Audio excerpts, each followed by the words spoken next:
I'd like to introduce our very first panelist. We have Dr. Bill Yousmann, a professor in communication and media studies here at Sacred Heart University. He teaches both undergrad and graduate classes here at SHU. His focus is media studies, political communication. His research focuses on media in the construction of ideology, critical media literacy, media and race, and the relationship between media and democracy. So let's give a quick round of applause for Dr. Bill Yousmann. Next, I think he might need no introduction for many people in the room, but for others who don't know our next panelist, we have sophomore student Rodney Osumo, who is currently pursuing a degree in immersive media and mixed reality in the School of Communication and Media Arts. Rodney is a student worker also in the Marketing and Communications Department here at Sacred Heart. He's very passionate about digital storytelling, specifically in videography and animation. Outside of his creative work, he is an active member of SHU Black Student Union, the Gospel Choir, and the SHU Sailing Team. So let's give Rodney a very quick round of applause. And last but certainly not least, we have Dr. Mark Congdon, who is an associate professor of communication and director of workforce learning innovation at Sacred Heart University. Mark has 15 years of experience in education and community advocacy. He focuses on making public relations and advertising more inclusive and accessible, often leading student projects that support local and global nonprofits. Mark's award-winning work centers on using media as a tool for social good, equity, and building a sense of belonging for everyone. So let's give Mark a very quick round of applause. So as I mentioned earlier, Dignity Dialogues are our opportunity through, not just through the Agape Center, but our Mission and Culture Division to create spaces throughout the campus community to have critical dialogue around various topics. So today specifically, we'll be talking about what respect, dignity, and humility looks like in the digital sphere, right? And I think it's very important in a very polarized social climate right now that we have to be able to talk through strategies, to be able to talk through various perceptions of digital respect, right? And I think as a Catholic institution, we have to be the ones to model that and practice that in our day-to-day, all right? So I want to start with our very first question for our panelists, and in no order, whoever feels so compelled to answer. So my first question for today is, in the digital sphere, what are some of your top concerns with divisive online discourse?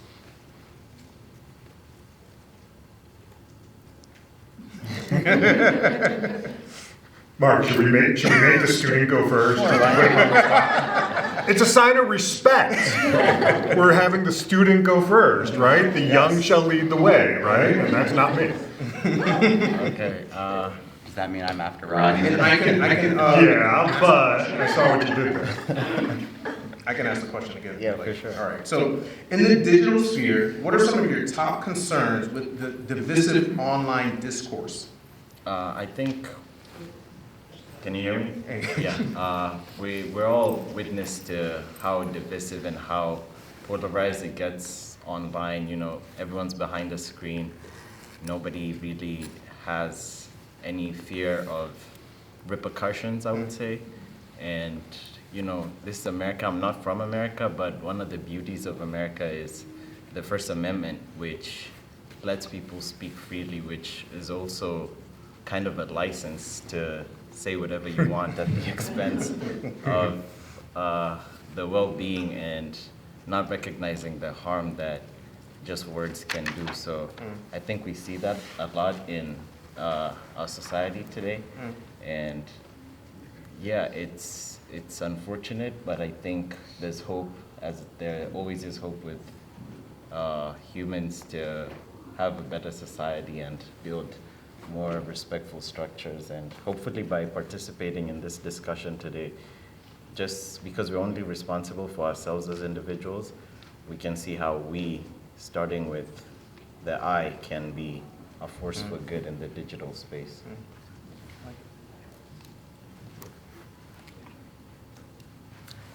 Everything that Rodney would say I would definitely agree with, and connecting with that, I would say it gets at this us versus them mentality. And so we don't, sometimes we forget that when we're responding to people or reading things online, that there's an actual person behind what we're reading or what we're responding to. And so we can lose sight of our humanity and the dignity behind the screen. And related to this, I think with the role of AI and how AI is only advancing, and how you can create fake videos, chat bots, and things that are also just AI bots or just AI like people, but also our images are all in the digital spaces. So technically, someone could take our image, our voice, and create fake videos and fake photos. And so I think that then can just lead to a whole bunch of other issues that we've seen some of this, but I would imagine this only growing and potentially leading to more divisiveness if we're not as mindful and proactive in trying to address this. Yeah, Dr. Congdon just mentioned that us versus them mentality. I think there are tendencies, so I teach media studies, right? And part of that is focusing on how different technologies have different kind of biases and they push us in certain directions. And there's something about the online environment. Rodney talked about how, you're behind a screen, you feel more anonymous. It encourages us to think of each other when we have different perspectives, not just that your point of view is different than mine, but that you're my enemy, right? And I have to then fiercely oppose you because we have those differences of opinion.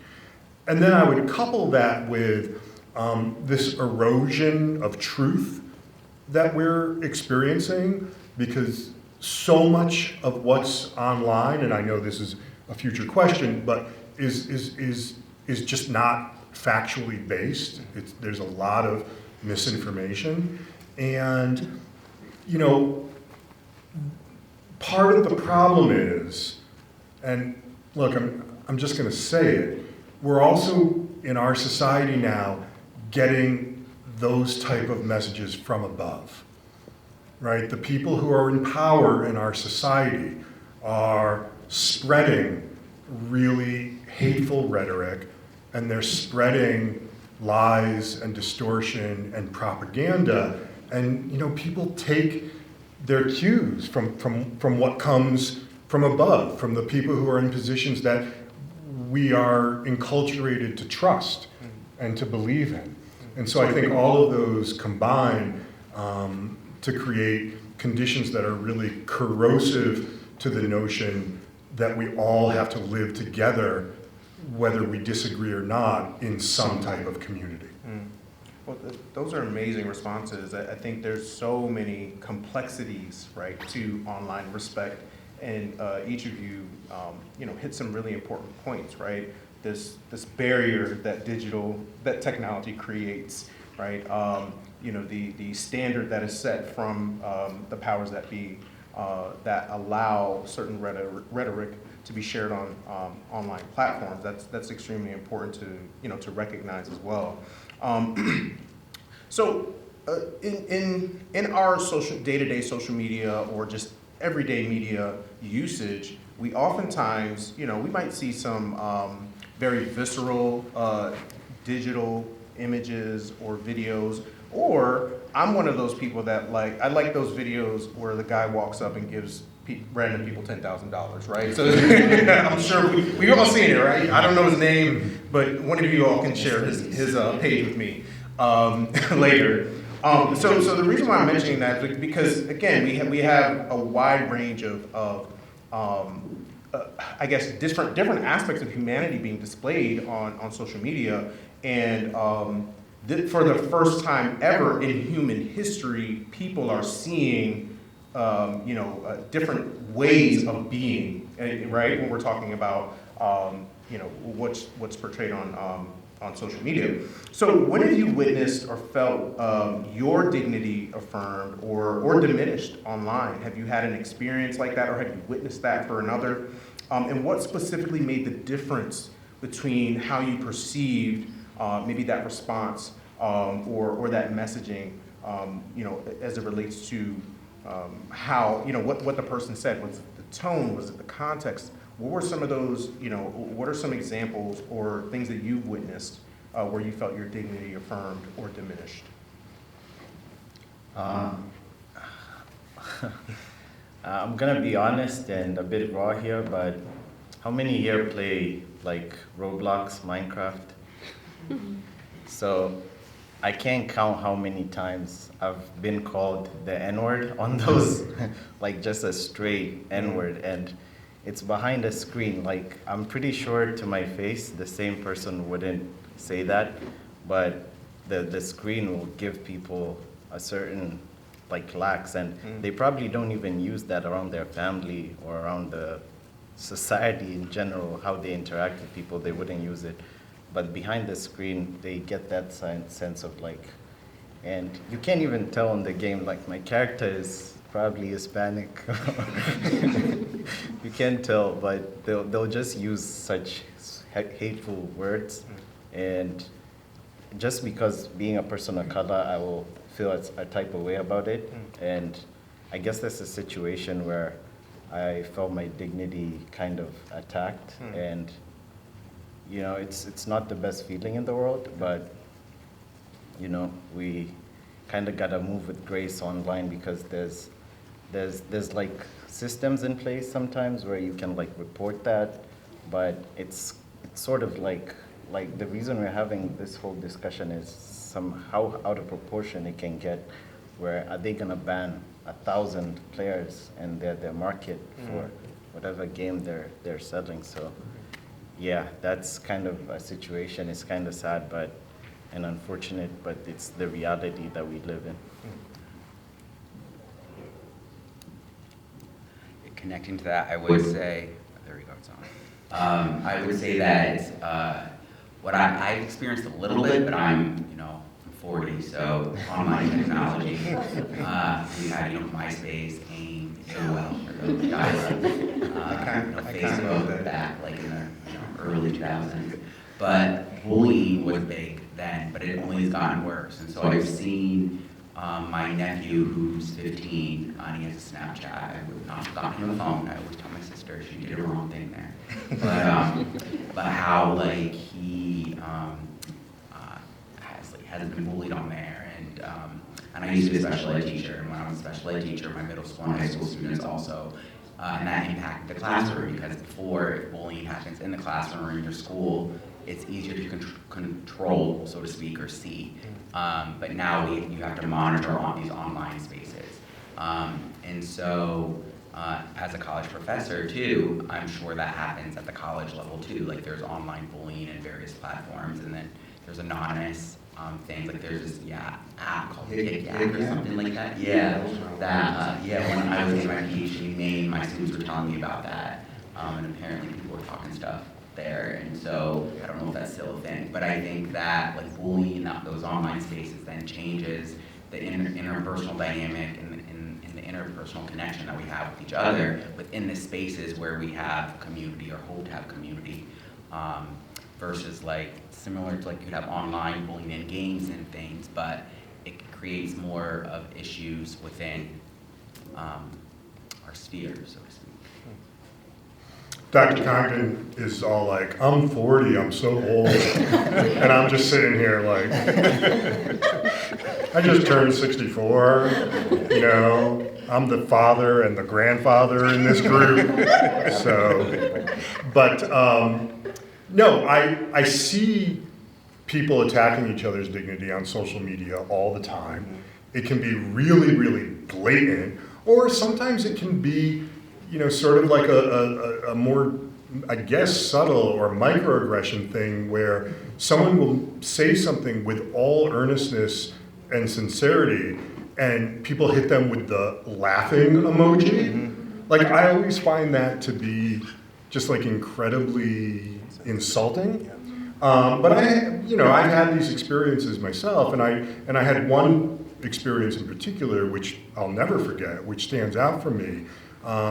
It was on X, formerly known as Twitter. When Elon Musk bought Twitter, he immediately started reinstating all these accounts that had been banned for abuse and hatred, and incidents of aggression and racism and misogyny and homophobia on the platform really started to soar. And I was in, I don't even know why I do this. Like, I was correcting some misinformation that someone was spreading about the situation in Israel and Palestine. And because I'm critical of Israel's actions, I felt like I needed to point out I'm Jewish, but I can still criticize what this nation is doing. And someone responded with, and this is really what they said to me: it's Jews like you that make me understand why the Holocaust happened.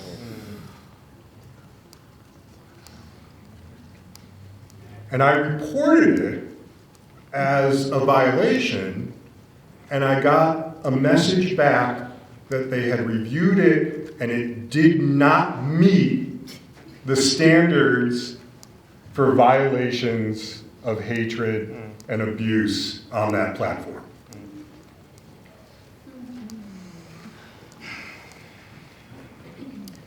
On a lighter note, Sorry. no.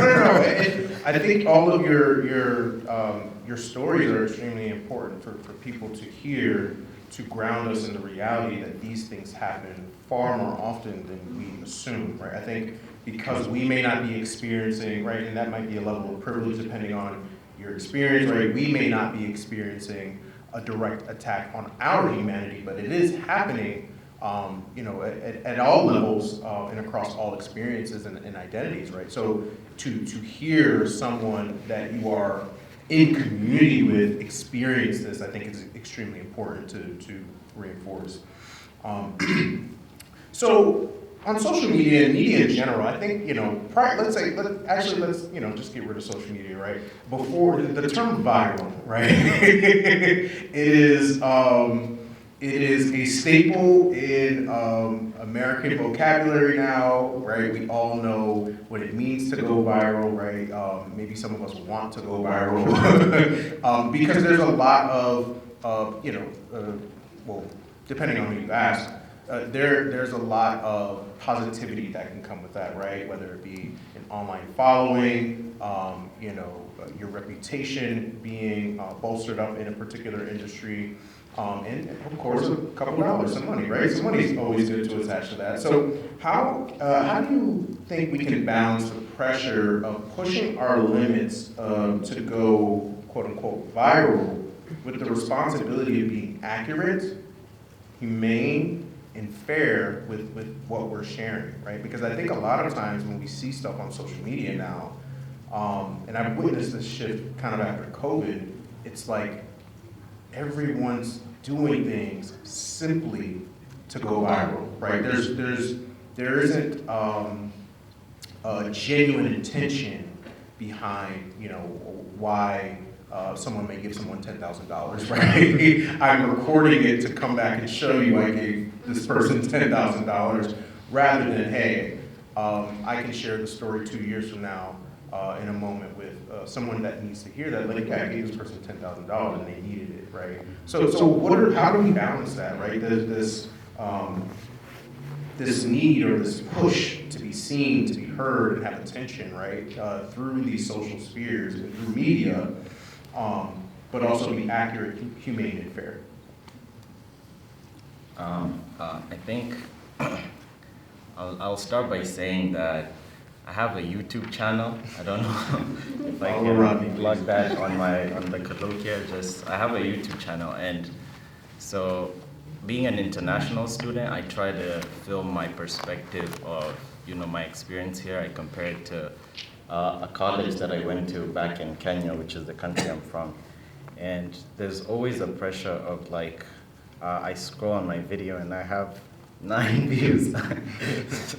So it's like, what's like a strategy? You know, there's gurus everywhere online talking about, okay, this is how you go viral. You know, you gotta have this style, this structure, and there's always the temptation to kind of, you know, see people who are more.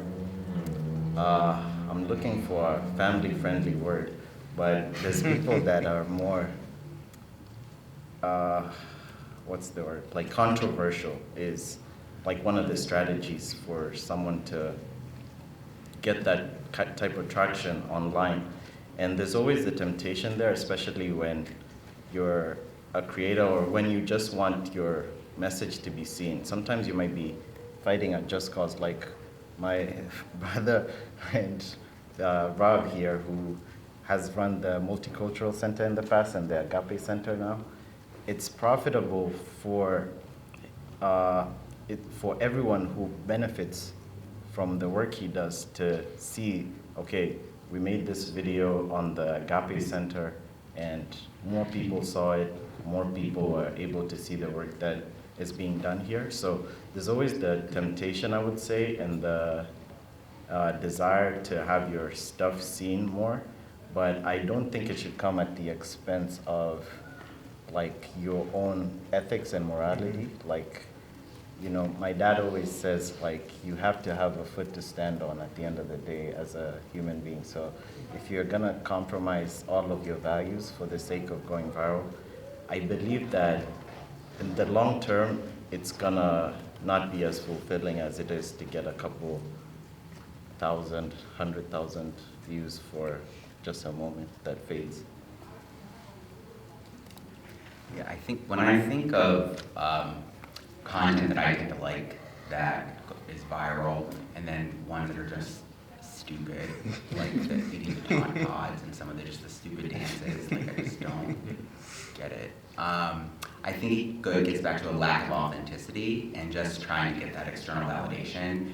And I would say that instead of trying to go viral online, why don't we try to go viral in our daily lives and try to build beautiful connections with each other in the present instead of being stuck on a phone.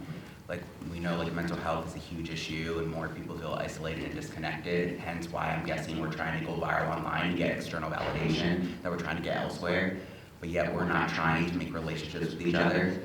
And so like, we just try to pull our phone and just look at our phone even though we have low mental health, we want more connection, yet we just go to what we know instead of trying to connect even if it's uncomfortable.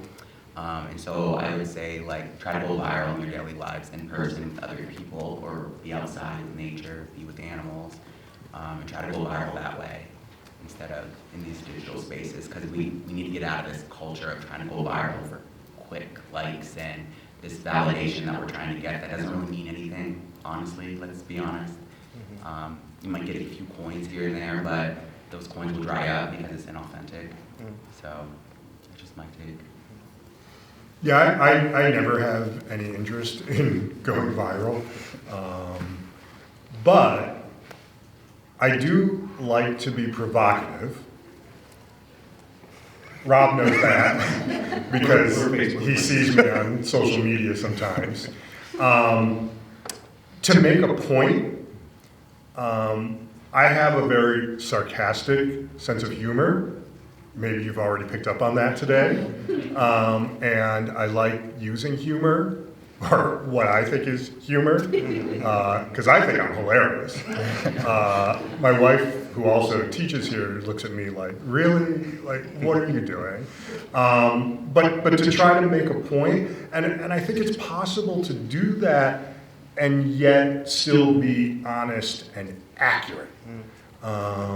And so I think that's really important. And a couple people have already mentioned today about the difference between online communication and face-to-face communication. So I think, you know, one thing that you should always ask yourself, and maybe I could ask myself this better, I'll acknowledge sometimes, is would I say this to someone if I was sitting in the same room with you? Would I say this in public, in the physical world, rather than in the digital world? And if you have any doubts about that at all, probably the best choice then is to just refrain from doing it digitally as well. Thank you for those responses. I mean, yeah, being a viral sensation, probably on the outside looking in, seems to be very attractive, right? Perfect example, I don't know if I'm pronouncing his name correctly, Cabby Lane, I think his name was. Yeah, he just sold his company for $900 million, right? So I get it, right? Pushing the limits. But again, when you talk about authenticity, he's one of those TikTok all-stars that seems to have been authentic in that process. So speaking of being a grandfather, I want to talk about the generational differences and perceptions of media in the digital age. So I'm a tail end millennial, right? Like I'm the cutoff, like I'm right at the end. And you guys are like, what the heck's a millennial, right? It's okay. I'm just above you guys, right? Okay. And then there's Gen Z. Of course, we have our Gen Xers. We have our maybe a couple baby boomers, right? In the digital space. Right, or the soul baby boomer on the digital space, right? Me?